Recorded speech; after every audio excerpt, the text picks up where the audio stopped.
The last passenger. Have you ever trusted someone so completely, only to discover they had been lying from the very first second?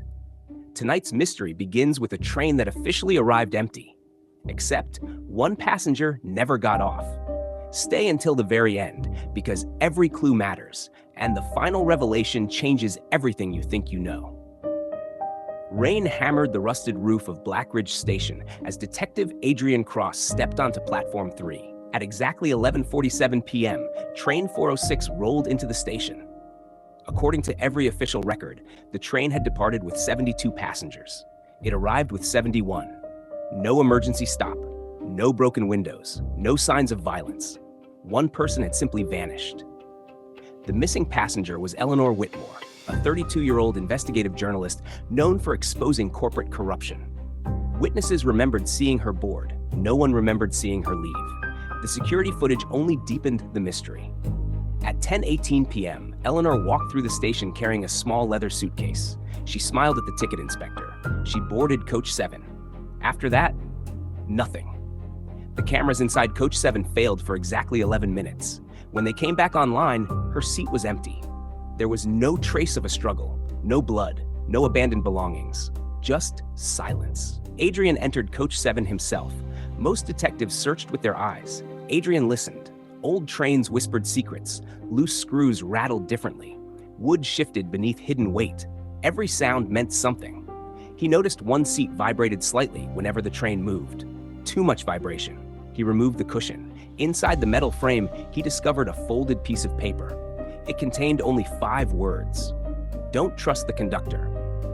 The conductor, Martin Hale, had worked the railway for 28 years. Perfect record. No complaints. Friendly. Helpful. Almost too perfect.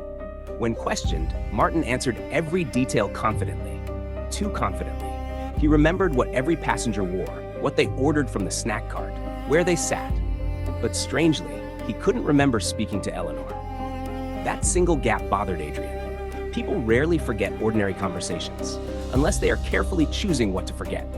The detective requested maintenance records. Everything looked normal, except one repair. Coach 7's floor had been replaced 2 weeks earlier. The replacement wasn't reported through normal procedures. Someone had bypassed the inspection system. That night, Adrian returned alone. Using a flashlight, he crawled beneath the train. Hidden between steel beams was a narrow compartment, barely large enough for one person. Inside, he found scratches, fresh scratches. Someone had been trapped there. But there was no body, only a silver necklace. It belonged to Eleanor. The railway company insisted the compartment was decades old and unused. Adrian didn't believe them. He searched Eleanor's apartment. Nothing appeared unusual until he discovered an unopened envelope hidden inside a cookbook. Inside was a flash drive labeled "Only." Insurance.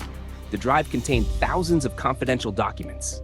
Illegal land deals, bribery, fake maintenance reports, payments to politicians, millions of dollars. One document carried the railway company's official seal. Someone had been covering up fatal safety failures for years. If released publicly, dozens of powerful people would fall.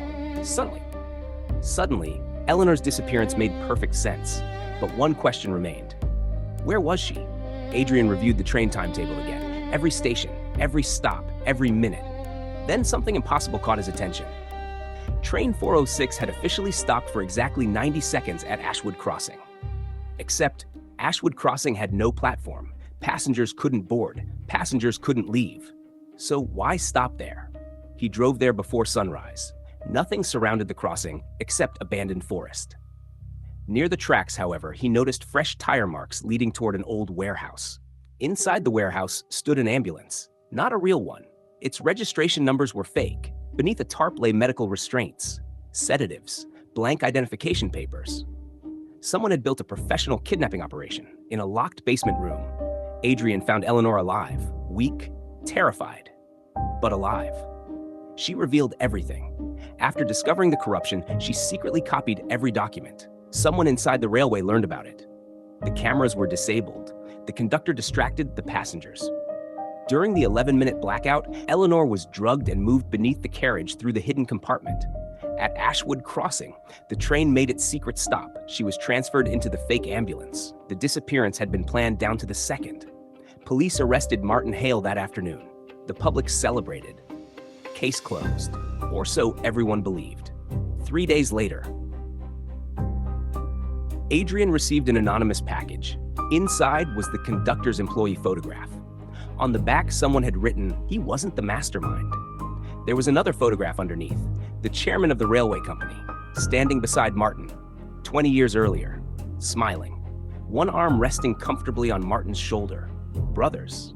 No public records mentioned they were related. The investigation reopened.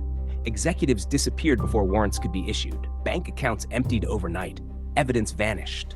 Some mysteries don't end when the criminal is arrested. Sometimes, that's only where the real story begins. And somewhere tonight, someone is still making sure certain trains arrive with one passenger less than they departed. Maybe the next journey will be yours. Thank you for listening. If this mystery kept you guessing until the very end, don't forget to like, leave a comment with your theory, and subscribe to the channel. Your support helps us reach our goal of 1,000 subscribers, so we can continue bringing you even more thrilling detective stories. Until next time, stay curious and never ignore the smallest clue.